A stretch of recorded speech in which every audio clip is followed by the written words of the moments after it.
Caião, manda uma mensagem pro Thiago, que ele tá indo embora. Ei, Thiago, tô brincando. Thiagão, você só falta, mano. Mano, você só falta, cara. Cadê você aqui no nosso pé? Manda uma mensagem pro Thiago pra ele assistir quando ele estiver indo embora. Boa, verdade, manda. Sim! Lembra da gente? Obrigado, Então, agora não volta não. Eu não terminei, peraí. Não, sério, grava aí, eu vou. Nós estamos gravando. Não, mas eu vou levar. É sério, Nós estamos olha, não invente pras meninas da Alemanha aquela súbita vontade de jantar fora. Opa, falaram que essa aí foi fraquíssima, Essa brother. foi péssima. Falaram que essa aí foi fraquíssima.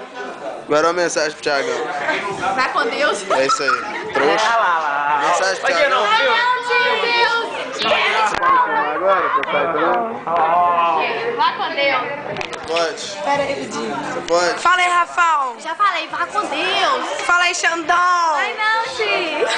Fala aí, não, você vai.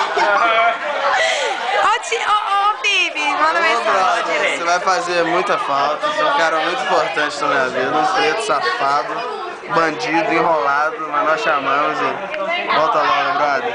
Picareta. Picareta morre. Eu vou falar com você uma coisa, velho.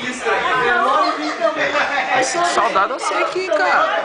Por que você tá abandonando a gente assim? Não entendi não. Mas leva o Caio, nós chamamos, viu, velho? Agora nós vamos afirmar A lá gente ama fora. você demais, mano. Volta rápido, viu? Volta rápido. Filho de uma codorna, filho de uma sapa, filho de chocadeira.